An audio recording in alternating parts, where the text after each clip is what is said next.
show what we talked yesterday about creating custom content in the game, and how we worked on this scripting language and all these things just to try to get this working. And that all sounded very high level and whatnot. So I just wanted to get kind of down into the meat of things and show what that means. So what I've got on screen right now, and JT, let me know if this looks all right or... Twitch right now looks okay. All right. YouTube is fine. I don't see it on Steam. On Steam. It'll probably... I think Steam was a little bit delayed. Yeah, that was having some problems. And did you stream it to Facebook?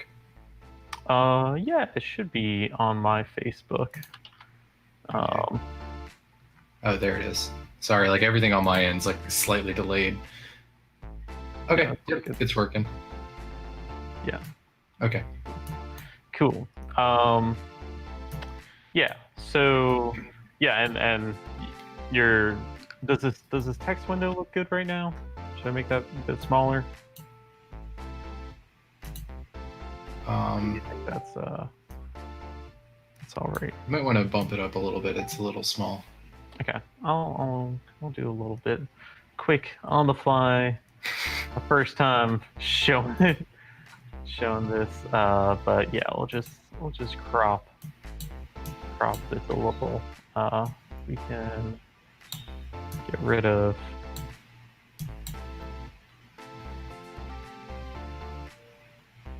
some of that, and get rid of that. We can push in this fair amount. Let's see how crazy we can go there. And we also can stretch that. Is that looking better? Yeah, that's a little clearer. All right, let me try one last thing. And yeah, so is the fun part. Okay, how does that look? That's good. Yeah. All right, cool. So yeah, I mean, so what I've got open right now is an application VS Code, but you can be doing this in Google Docs, Notepad, text edit, just any kind of text editor that you like. And I've got a very simple script here that just kind of shows a very basic, here's an example of our scripting language. So we start with cutscene. Cutscenes are kind of our main building blocks, as well as operations and pre-operations. But a cutscene is just kind of the main wrapper for you want characters talking back and forth on the screen together. So the way that we denote that we're in a cutscene is we call these cues whenever there's a star asterisk in front. So we say the cutscene's starting, and at the end you'll see that there's an end block where we're ending a cutscene with another cue. And then we are saying that the narrator is one of the speakers in the game. We're saying that narrator is going to be saying hello world. So yeah, so that's the very minimal, least work you have to do to have just see something on screen. The only other things that I've got here is I've got this folder, and it's just a regular folder that I made called Getting Started. And I've got some subfolders in that. And we'll be working to make sure that you don't need all these subfolders, but this is just kind of a template folder to show some of the options that you can have here of backgrounds, background music, and right now these are empty. They're just empty folders. Sound effects, voiceover lines if you want them, characters, which we'll get into, but this could be an empty folder for now. Then I've got a scripts folder. Under that, I've got holiday. a holiday folder because I'm going to want this script to show under holidays story track. And then I just have our text file. So we're still working on, this isn't necessarily like the final end state of how we're going to be creating these story packs. Like this is just what we've set up, but definitely we want to get user feedback and see like, are there ways of making this even simpler? But yeah, so that's the gist of it. So now I'm gonna minimize. I'm gonna hide the text window for now and go into the game and show how we can bring that in. So we go to play. We'll go to add your own. And then I'm just going to find that folder. I stored it in my story packs folder. And here's that getting started. And I'm just going to select that folder.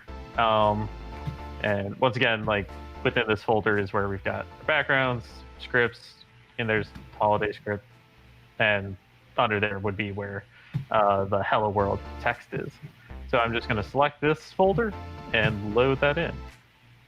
So now, if we go to Dr. Holiday, we'll see we've got the game's core episodes, but then we also have these 2 additional episodes that are here.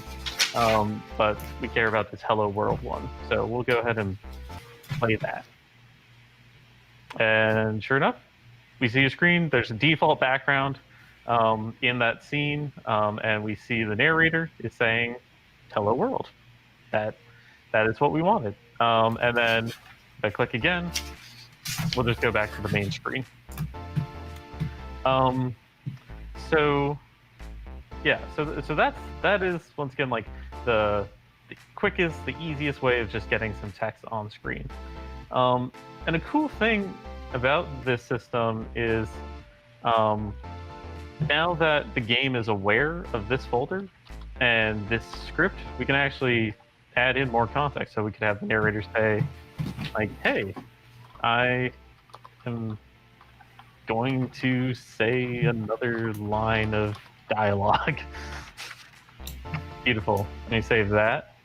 And then I'll minimize that screen. So now if we go to Dr. Holiday, we still have the same episodes. We didn't need to re-import the story pack. So if I press play again, the narrator says hello world, and then they say, hey, I'm going to say another line of dialogue. So yeah, that's just the kind of like nice, easy to work with workflow that we wanted. Was just like make it very easy to just be adding new text, continue to like add to the dialogue, and just not have to worry about it too much. So yeah, at this point, JT, are there any kind of directions you think would be good directions to go and start highlighting?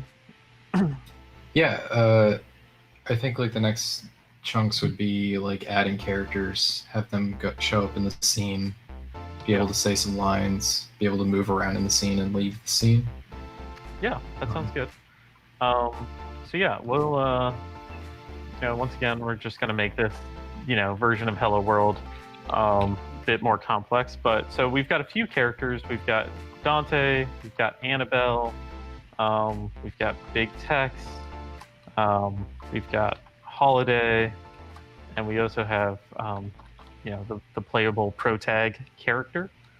And the way that our positions work for them is we have 5 places on screen for each of those characters, or for characters to appear. So it goes from left to right in order of 1, 2, 3, 4, 5, with 3 being in the middle of where a character can be. And I can actually also say, I believe this is like most left. And what I'm adding right now are just some comments. Comments follow the same scripting as you would probably see in like JavaScript or some other common C language. Right.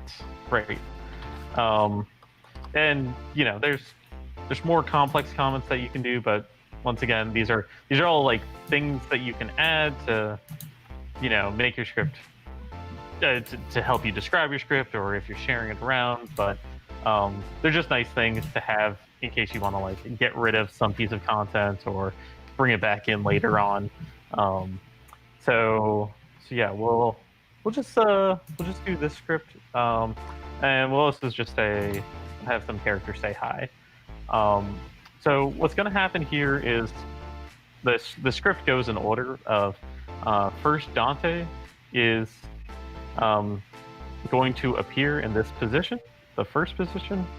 Annabelle is going to appear in second. Big Text is the middle, third, fourth, and then the protag is going to be on the most right. And protag is also going to be the person that says hi here, because they're the last person that had some action with them, so they get the context now. So again, go into Hello World. Hello World. Hi, and your script is in the way. Oh yeah. I see. This is the nice thing of flipping back and forth. Yeah. So yeah, once again, we've got from left to right our 5 characters, and then our character, Dr. Zappy, saying hi. They're the last person that's there. Another thing you can do, going back to the script, to kind of show how it does like order of operations, is give text in between some of the characters. Like have Annabelle say hi. It should stop there, so the other 3 characters won't show up yet. Right. Because it's based off of like player actions, like having to make a selection of an action choice or dialogue. So the game will pause there. Right. That's true. Yeah. So dialogue like this is what we would consider blocking. Like you'll block the user input, whereas other things like character movement or character facial expressions, which we don't have yet, but when we do have that, those aren't blocking actions. Those will just continue until it gets to the next blocking action. So yeah, so I just made this edit in the script to have Annabelle say hi and then have Protag say hi. So I'll show what that looks like here. Hello World. So our 2 first characters move in, Annabelle saying hi, and then our next 3 characters move in, Dr. Zappy says hi. Another subtle thing to note about these character positions, I guess we'll get more into the character configuration for adding in your own character, but a thing that we realized was different characters are different sizes, and you may want to specify like how your character should order, and the way that we decided to do that was just kind of giving each character a t-shirt size and then sorting characters from front to back in terms of like smallest to largest for their t-shirt size. So in this case, Annabelle is a shorter character, and if she was standing behind like Dante or Big Text, like she would get lost, but because we gave her a smaller t-shirt size, she gets sorted to the front. That also came up when we had in the demo, Billy is like our shortest character, and he's just a kid, and like he would get lost in like wherever he was standing if he was standing next to each other, unless we gave him like a smaller size. Yeah. Let's see. Do we have anyone in the streams? Anyone? We have some friends watching on Facebook. Awesome. I don't see anybody on the other ones, but it's okay. Yeah, no, that's all good. Either way, this video is going to be posted out later, so that it's just a good general reference for, hey, how do I create story packs or create this custom content? Yeah. So we can show movement in the scene. You can move a character from one spot to another, and we can also have characters leave a scene. Right. But it might also be good to show that and also talk about if you put a character into another character's spot, it'll kind of mess things up. So you have to be careful about that. Yeah. Not much to show there, except there's like a bug with that, or but we're working on more validation tools, or internally we've got some like script validation tools to make sure like you're scripting things that like make sense, and that would definitely be one of the things we would try to validate and warn against is, hey, you're trying to move someone someplace that they already are, or like someone already is there. So we'll have Annabelle go, and she's saying, she's moving here, and we'll have Dante leave the scene. Afterwards, maybe we'll say like, Annabelle's like, oh, well, goodbye. And then you can also have music start and stop too, if you want to show that. Yeah, that's true. I don't know how truncated you want to do each step, or split up, or however you phrase that. Yeah, no, I think we can go iteratively. So yeah, let's just first show, going between the stage positions, and then let's change up backgrounds and have that next. So yeah, once again, hello world. Annabelle steps in there. Hide the script. Oh, right. Yes. Yeah. So here I'll just skip back into there. So we have our two characters. Annabelle moves over to the side, and then Dante's just leaving, and it was like, all right, goodbye. And then Annabelle will leave, and the script will end there. So characters leave automatically towards the stage direction closest to where they're standing, and they will enter to the closest stage direction that you tell them to go to. So Dante going to slot 1, he will come in from like the left side of the screen, and he'll also leave from the left side of the screen. Right. And yeah, if I put some narrator cue just to be like, a brief pause. We're still figuring out the timings of the game so that things don't just end immediately. Again, going back to my script. So we'll see Dante leaves over to this left side because he's most to the left. Close that script. Yep. Thanks. I'm so bad at this. And then Annabelle, she's gonna leave to the right. Or not. Oh, okay. Oh, never mind. But yeah, in theory, that's what would be happening. We'll check into that bug. But yeah, characters will come in to their closest position from the appropriate side and leave from to appropriate side. I also realized that we should have probably defined what narrator means. Narrators are like internal way in our scripting language to just denote that like nobody is talking, but there is text appearing, as if a narrator was speaking. But you will not see a narrator name tag. It hides a name tag for that. Mm-hmm. Right.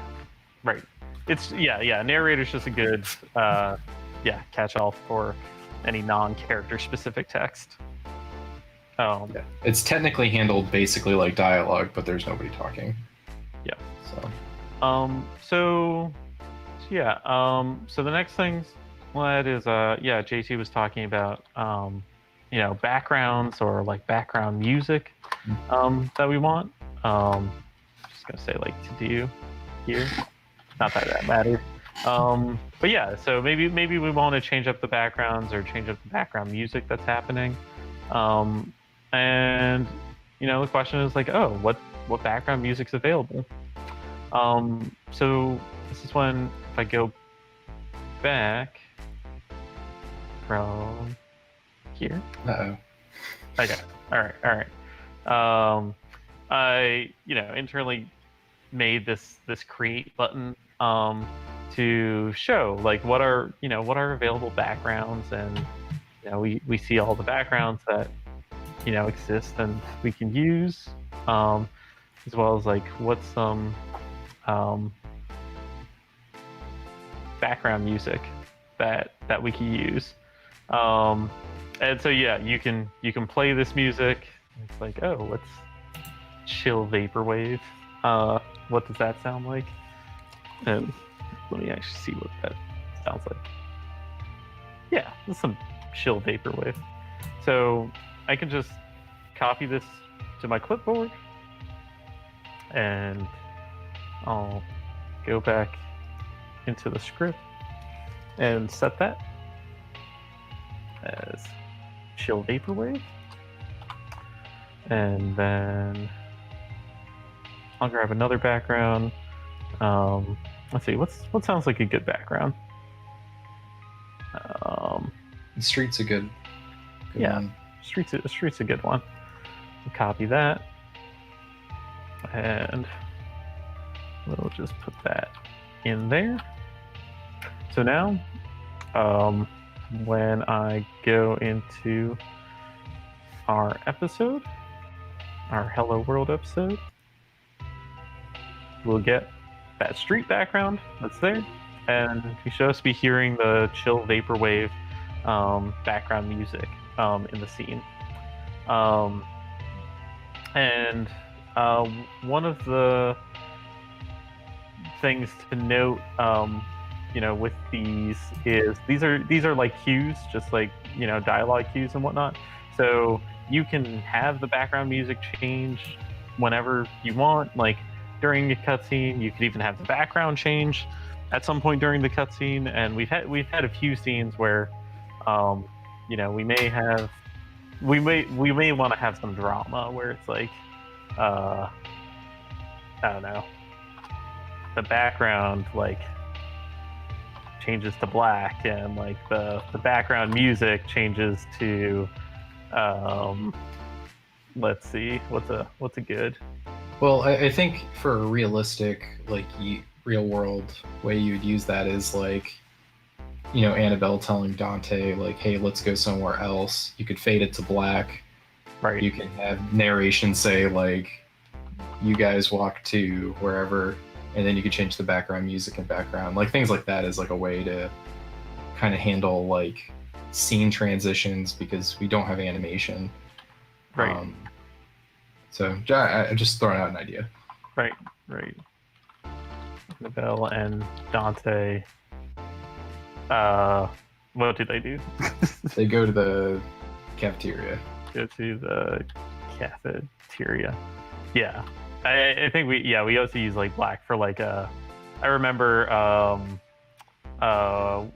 we had at one point in one of the like early episodes, like the protag doctor was like reading a book, and then like it faded to black, and like he was just now like going to sleep, or like fell asleep in the middle of the scene. Mm-hmm. And whatnot. But yeah, that would work. We have sure to hide the script. Yeah. Yes. It's gonna be half this video. It's just everything to hide the script. Yep. Fade to black. Background changes. You go to cafeteria. Yeah. So those are kind of like just fun. Just little flares. The same thing exists for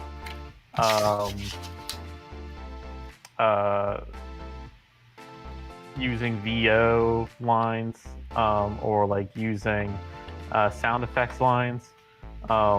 Is once again like I don't know if I don't think I actually said that before. But yeah, if you wanted to create your own like background images or music, or anything like that, then you would put that in the corresponding like background folder or the background music folder, and you can run through a case of that at some point. I'll have to get a file for that, but yeah, that's the idea with those folders, is like those are just ways to add more of those elements to the scene if you want to. So, yes, a bit more of a like complex scripting thing that we could get into is like choices. Yeah, choices and the gaining love. Right.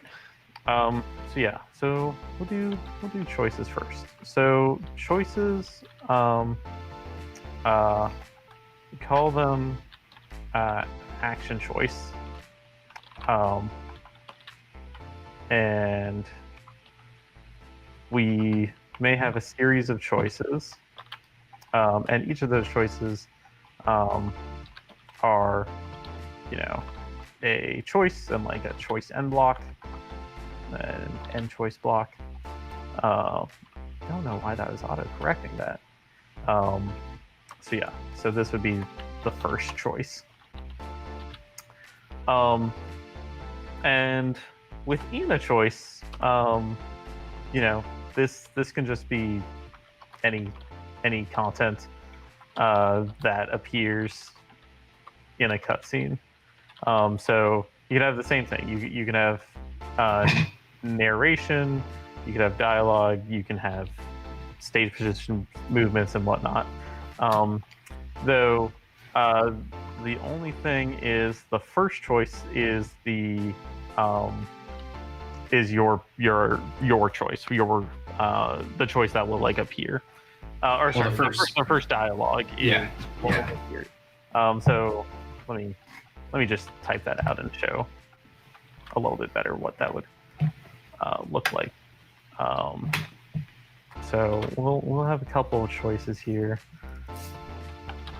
and I'm just once again keeping these comments here to try to help describe what's happening.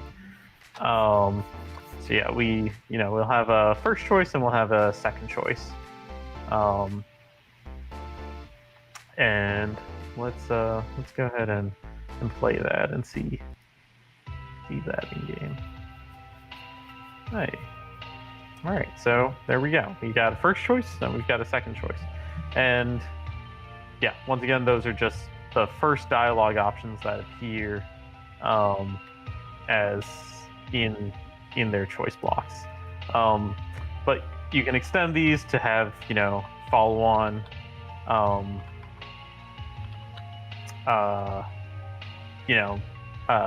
things said, where like Annabelle's like, oh, that was a good choice. Or Dante says, I hated that choice. Sure, we'll play with that. And actually, and one more thing to add on to choices is so some new tech that we added. Normally, if you make a choice, here, sorry, I'm getting ahead of myself. Let me just show this through. So we got first choice, we've got the second choice. So if I just choose one of those choices, I mean, the game ends because there wasn't anything after that. But if I go back into that now with a new script, I click first choice, Annabelle says, hey, that was a good choice. And the game's over because there was nothing after the choice. If you wanted players to have to choose both choices, then you can add one minor, and we call these parameters. I don't think I said necessarily, with these blocks, but we call anything that's like a after this colon or after like a comma, and this could be a comma, this could be a colon. They're actually interchangeable, but we call anything after that parameters. So a parameter that the action choice takes is how many choices need to be selected, and in this case we just have two choices. So maybe we only want, we want the player to have to exhaust both of these choices before they proceed forward. To have it even spicier, you should add a third choice, but keep it to 2, just to show how the tech works. Sure. Yeah. And it may be like a statement that happens after the action choice block. Yeah, so that it doesn't just look like a narrator. Yeah.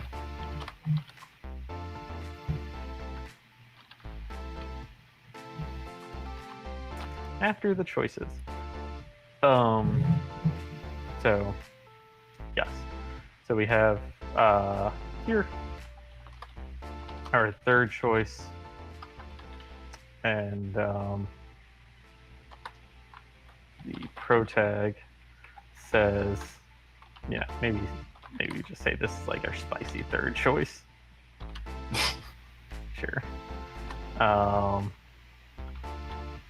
Narrator. It wasn't that spicy.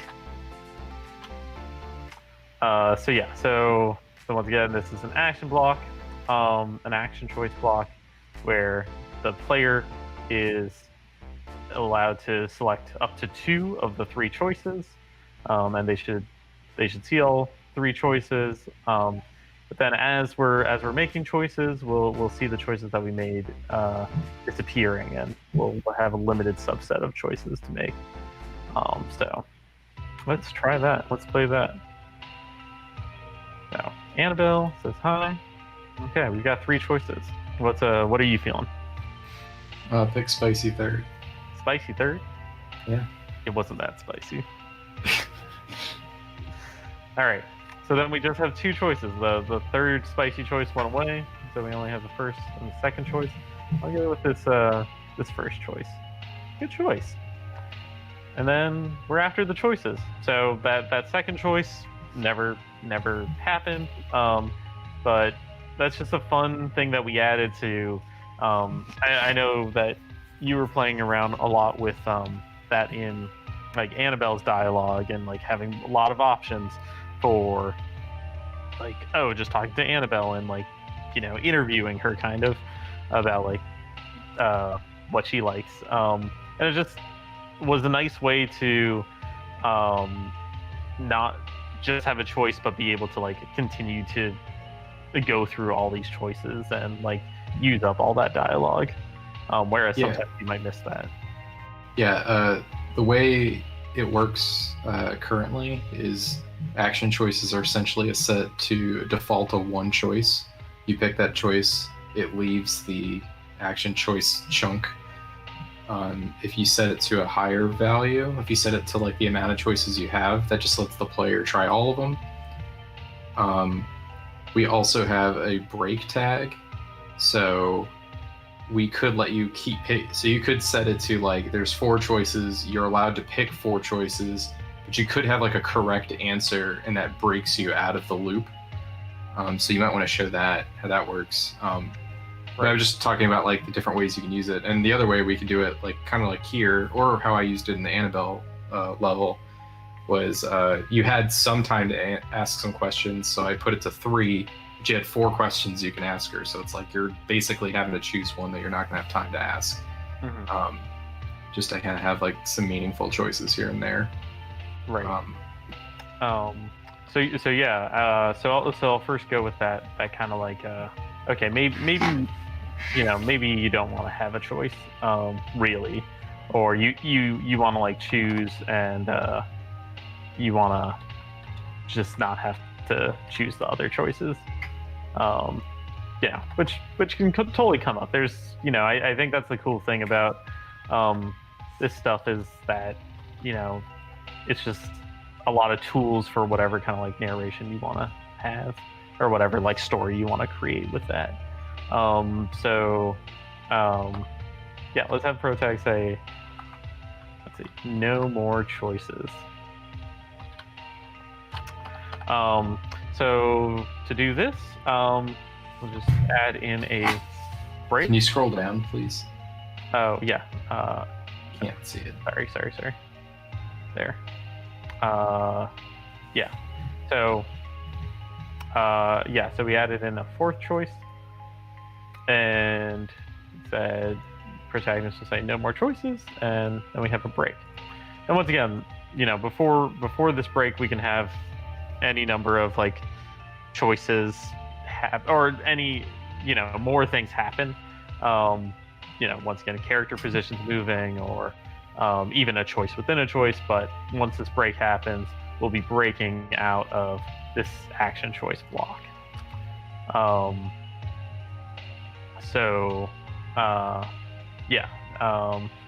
If I go back to the game and we play through that.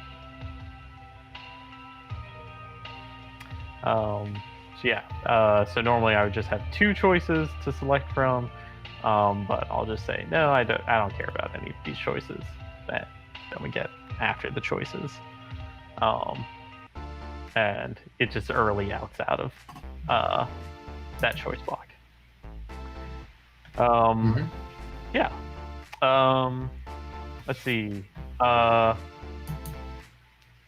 that whole entire choice stuff is getting, it's filling up more of this. So what I'm gonna do is I'm just gonna delete this block so that we can talk about more of the kind of like love, this idea of like character love and character affection that we have.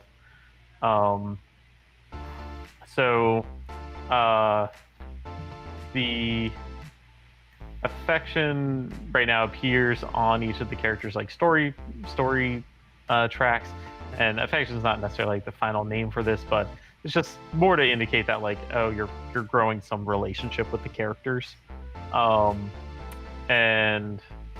We wanted even the name for that we're calling it love with the command is also just one of these like kind of internal dev names for it. Doesn't necessarily mean they're in love with you. It's just more of a shorthand of like, oh, they loved that. Right. One thing that you can do with love is you can have characters love you, and let's say, okay, Annabelle gains 1 love for you. That's what this would look like. You could also have Annabelle lose love for you, and I'll actually use that as a way of making sure that I'm keeping this sane for now. I'll have Annabelle gaining love and then losing love, and you can have conditional actions happen based on that love.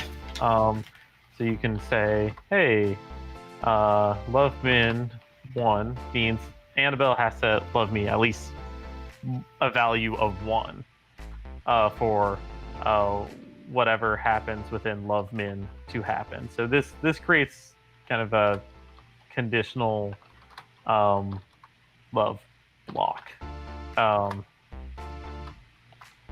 Annabelle must have at least a value of 1 affection for you to run. I guess what's to enter this block. It's kind of running off the screen, by the way. Okay. Yeah, there we go. We can. I'll do that. There we go. Okay. So, and similar to choices, like this is just anything that can be in a cutscene block. So we can have like Annabelle say, oh,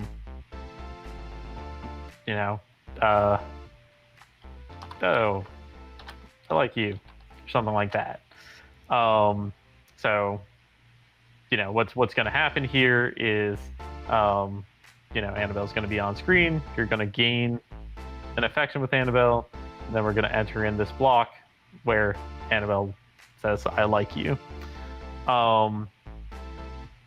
And I guess a better way of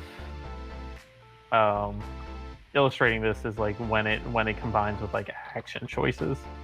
So we'll have an action choice, and we'll have a choice.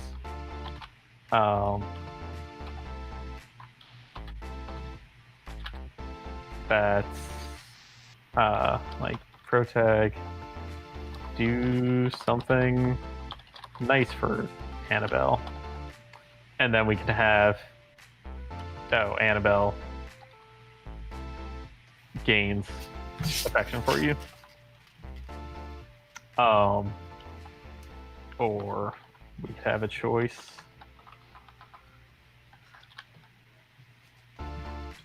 It's end choice and protag, and say like you just don't do anything.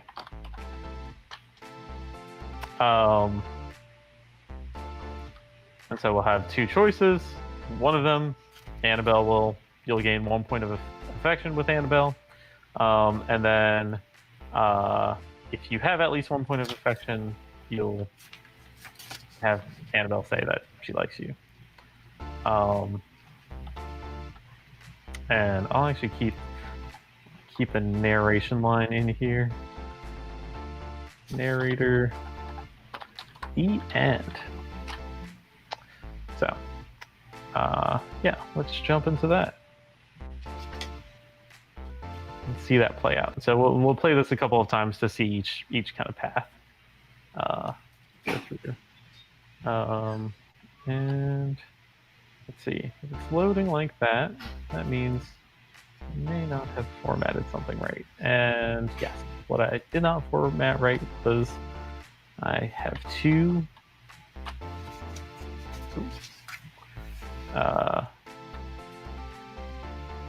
and action choice. Yeah, so now that should work.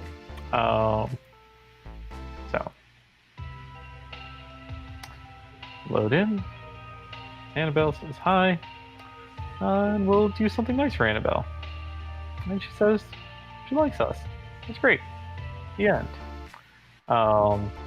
Or we'll go through that, and Annabelle will say hi, and we don't do anything, and we just finish. So yeah, that kind of block is like our first pass at like doing stuff where we're storing some local state, or in this case, love is like a global state thing, and we're having conditional things happen in the scripts based on that. There's, we're still talking about like, are there more like things that we're going to set in the game, like, more persistence that we're going to have, but at the very least, like this kind of like affection system was just something that we knew we would definitely want to have. So, we're still considering like future improvements to that.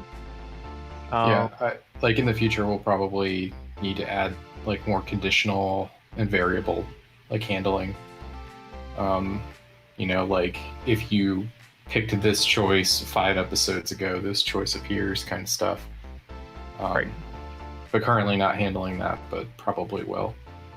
Mm-hmm. Yeah. Okay, so that's kind of the main stuff with scripting, where you're writing a script, you're having choices, you're having some states, and like affection changing the way the script works. So I don't know. Is there anything else specifically with scripting? I think that basically covers it. It's just more this isn't surgery, so we can talk about that later. But yeah. But as far as cutscenes go, that's essentially how cutscenes work. It goes in order from the top to the bottom. Mm-hmm. If you set a new background or something later in the script, when you hit that point, that's when that will change. Same thing with music or characters. So at the start of a scene, the way I typically write these is I establish what's it going to be called, where is it going to take place, what's the music going to be, but that doesn't necessarily mean it won't change. Right. Oh yeah, and that actually reminds me of one other feature is because a lot of the times when we have these affection actions happen, and because you'll have stories that are focused on particular characters, to save on writing a bit, we have another cue above focus. I'll say Annabelle, and we'll be able to take any blocks that were about love and referencing Annabelle, and we can just get rid of specifically saying Annabelle. So the idea But you should be able to still define something, like if you want that one to say like love Dante, you could also do that. Yeah, you can still define the character. It's just the love focus gives a defines the default character that any love action should be about. Any love cue should be about. Yeah. And I think let's see, operation scripting and doing more of that. I think that'll be a topic for another day. Mm-hmm. Just because that's a bit more in depth. But there's still some cool stuff there. I was thinking the next thing to go over is like getting in like original characters and like what that kind of looks like. Okay. Yeah. Do you want to do that tonight? Let's see. Yeah, I guess we got about like 10 more minutes. I think we've got time. Okay. Yeah. Yeah. So in this folder, let's see. Oh, is this filling this entire screen? Yeah, right now it is. Whoops. Not sure how that happened. There we go. Yeah, great. Now I'm ruining the entire stream. It's excellent. No. All right. We are just going to re-expand that. Once again, like we've got Dante, we've got Annabelle. We're calling these specific characters, but maybe you want to add in your own character. You wanna create your own character, and we allow that. We think that's important. So what you do there is within the characters folder, you define the kind of development name for the character, the dev name for that. And in this case, we have a character, Zachary, who was created by Discord user Craftmaster Matt. It's been a character that they've been continuing to introduce in stories that they've been playing and or that they've been creating. And it's just been super cool to see, like, someone from the communities like creating their own character and creating stories with them. And so under that folder, you need a config JSON file. And once again, the format of these folders isn't final. We'll be figuring out like if there's nicer ways of formatting them and using like better file formats for that. And then as well as under this folder is just a good place to put any art associated with that character. So in this case, we just have a single image of Zachary. Here they are in all their glory. And which I believe the art was done by Rebecca that did that, which it just looks great. It's awesome. And then, yeah, let's take a look at this config JSON. So I know it can be kind of a lot to look at first, but this JSON file just has some core top level fields on it. Once again, this dev name is just the way this character is referenced internally, like when you're referencing it in scripts or when we're using that for things on the tech side. But that's going to be the name that you use to refer to them. Yeah, in the scripts. The raw name is how they'll appear when they're talking. So in the case of like Dr. Holiday, we have her name. Her dev name is like Holiday, but then her display name is Dr. Holiday. Just because we didn't want to like type Dr. Holiday all the time. Characters can also have a role if the character is appearing in with their own story track, and like they have. Let me show that again. How that actually appears. But yeah, like Big Tex is a pediatrics, and Annabelle's veterinary. So if your character has a story track, they you can give them a role so that they've got some text there. And then this character name background color is we use this all over the place for. This is just kind of the color for the character in a RGB, like red, green, black values. The size is once again defining like how large they are, and the more important thing is just the poses. Poses are actually how the character is going to appear on screen. So the poses is a list of potential poses. And in this case, we only have a single pose for Zachary. And we have the name for that pose, as well as which image should actually be used here.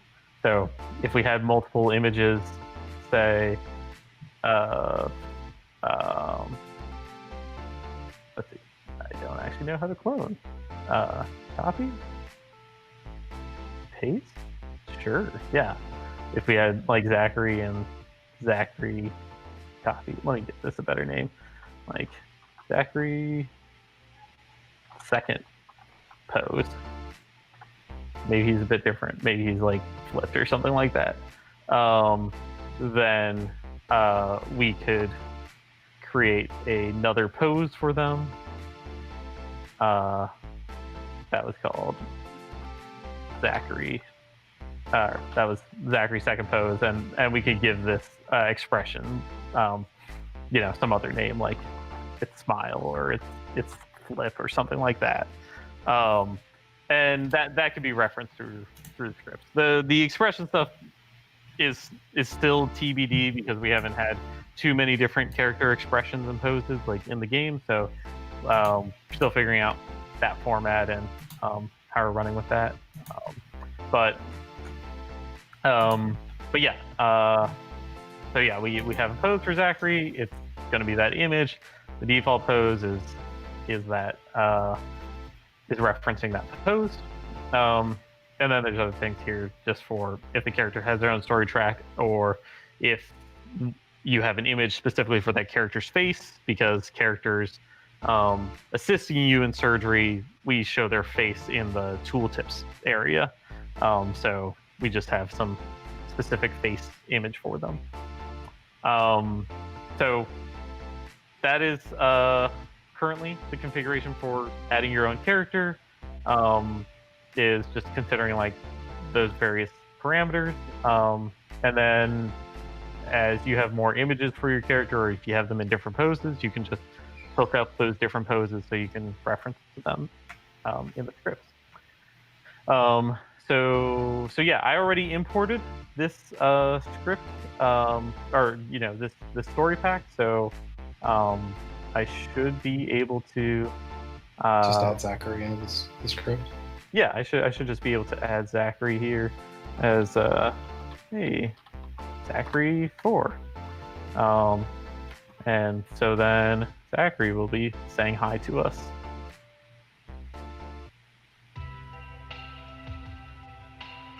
Close the script window. Oh, there he is. Yes, excellent.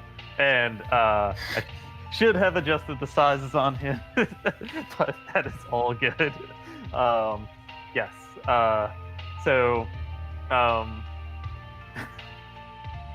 I'm just appreciating that. But yeah, with anything, we'll be defining like the file formats and the appropriate widths and sizes for things. I believe right now 512 by 512 is the appropriate sizes. Let me see. I wonder if I can do a quick fix on that. If you're just tuning in, or if you missed a bunch of that, we're just showing that we've had some of the players not on the dev team make their own characters and make new art for them and their own stories, and this we're just showing how you can import them into the game. So Zachary, for example, is a character neither of us had made. And actually, I've got this other script here that same user, Craftmaster Matt, made, which we'll go through. But this is kind of what like a more fleshed out like script can potentially look like, where you have, and I know I'm not showing it all the way to the side, but you just have various characters talking. You have cutscenes ending and cutscenes beginning. You can have multiple cutscenes within the same file, and you have the characters getting introduced in new zones. So yeah, we can actually play through that. 'Cause that was I think that's a good way of ending this. That was a good. This is just like a fun like hospital tour like episode, where we're explaining like what's the setting of the world. Yeah, at New Charm City. High skilled staff. We have Dr. Holiday. It's Dr. Holiday.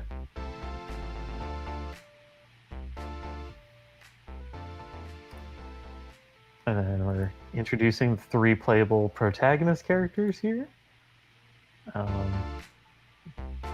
This the game will feature a character creator. You can customize your own doctor. Yep. Control your character's decisions.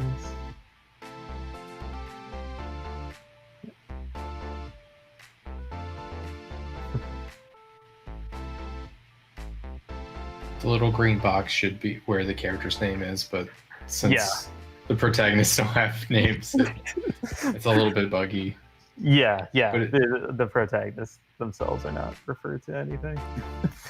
But just trying to show that like we didn't write this, like we had somebody from our Discord write this little story kind of showing like our players can use the scripting language pretty easily and put something together. We can download that folder, throw it into the game, and play through it. And really like to just talk more about like how I got this file. Like Craftmaster Matt was working in Google Docs. He just started up a Google Doc with the script and just wrote it there, and I just copied all the text into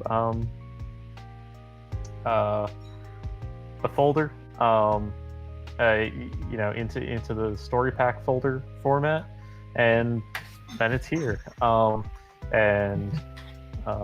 As well as like adding in the Zachary character. And this is just talking about like, who are specifically like these characters. But yeah, I guess, is there any questions from any of the streams? Yeah, so tonight, just to kind of review what we were sort of talking about during this, is we're kind of showing the ability to create your own content, or import other people's custom content, and by content, cutscenes, characters, backgrounds, music, new operations, which we'll probably do an operations Q&A probably tomorrow. But just kind of trying to show that like we want to make sure that this game is open for players to have their own characters, their own doctors show up, and be able to make their own stories with them. You can use the characters in the game as is. So like you can have Dr. Holiday show up in your character story. You can have just completely your own cast of characters if that's how you want to run it. So as stated here, it's both a visual novel but also a visual novel engine. Yeah. So just wanted to show that we have like this capability of pretty easily adding in stuff. So if that interests you, join our Discord. Yeah, we have definitely. we have a couple active people in there writing up their own short stories. We'd love to read more.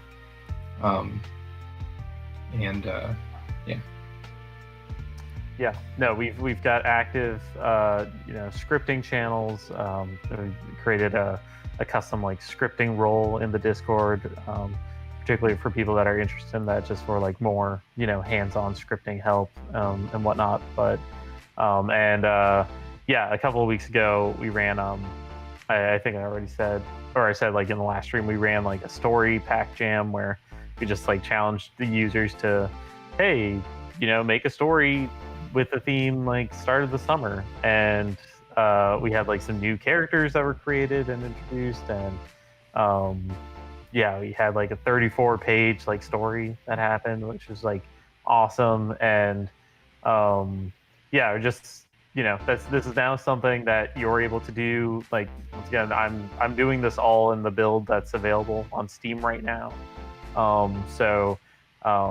We're going to keep that option open for the game and for the demos of the game to just be able to play our content, but also add in your content and iterate on it easily. And that really has been the nicest thing with just working with these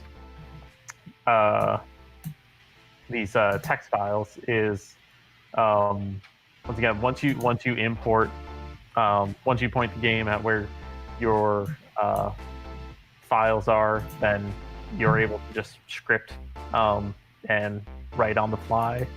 I think that pretty much covers it. Yeah. Yes. Give some extra time for any questions to stream in. We have somebody on Twitch that says, I really love how much you guys are willing to support creativity.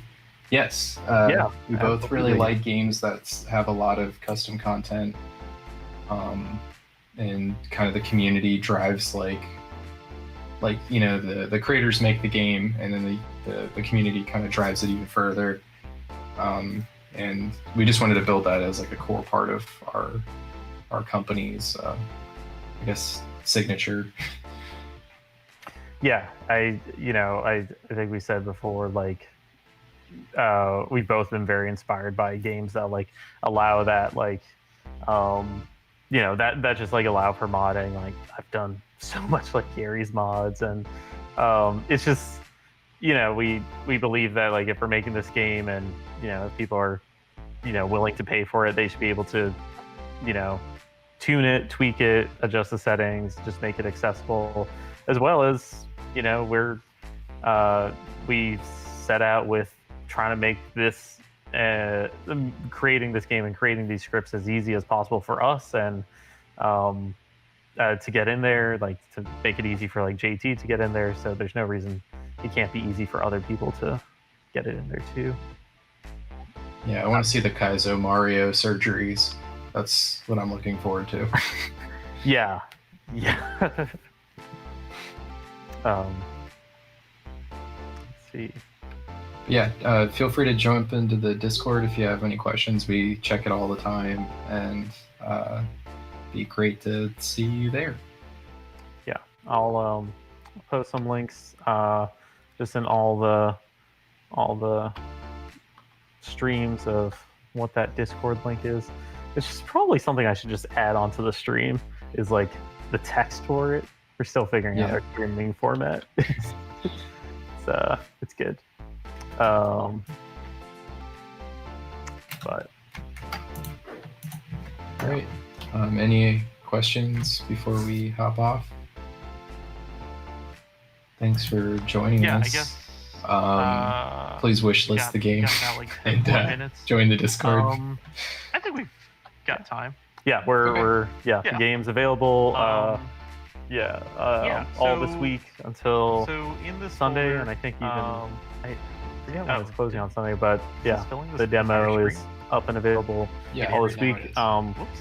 And for our If you Discord join the user, Discord, we'll send you links to there builds. we We go. regularly do playtests, so Yeah, great. Now I'm ruining the entire stream. It's excellent. Cool. All right, all right. I'll Thank shut you. it down. Thank y'all. Okay, bye.